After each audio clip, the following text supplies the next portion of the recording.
A long time ago, Americans did their shopping downtown. Every city and most small towns had a retail commercial area which catered to the needs of the populace.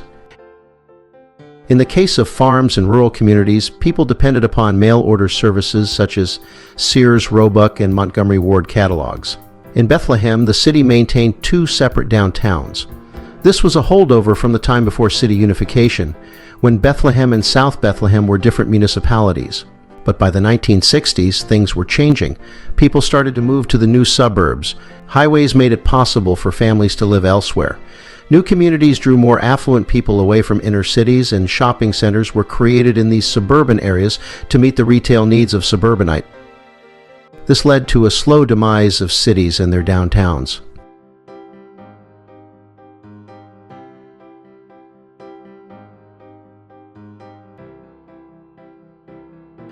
In Bethlehem, this effect was felt by the early 1970s, and several suburban shopping centers were built around these newer neighborhoods. These included the Stefko Boulevard Center in the northeast and the Lehigh Center near the border with Allentown. Around this same time, an enterprising gentleman by the name of Harold Campbell started to acquire land, first as a developer of homes and eventually for commercial purposes. This is the story of Harold Campbell and his mall.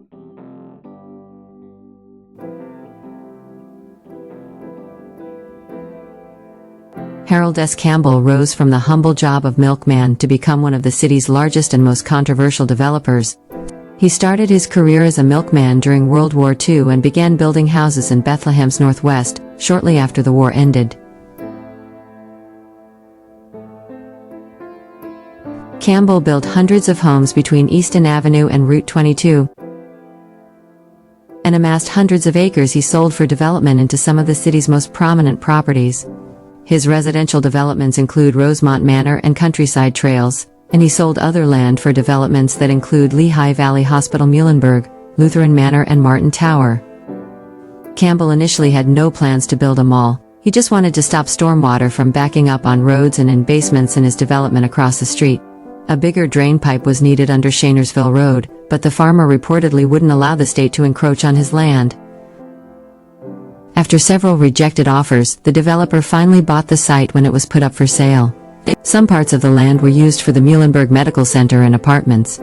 Stores began popping up in 1967, first a 7-Eleven, then Danny's Restaurant when owner Danny George needed a bigger space than his small market across the road.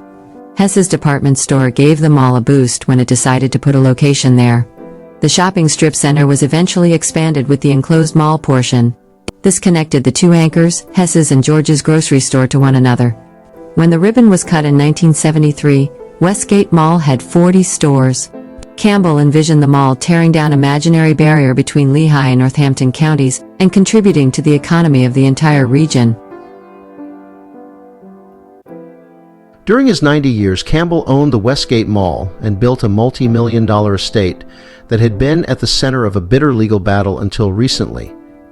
And to think there may never have been a Westgate Mall if some basements hadn't flooded. The shopping center at the edge of Bethlehem on Shainersville Road cut the ribbon in 1973. That was 23 years after developer Harold Campbell plunked down $30,000 to buy 100 acres from a farmer,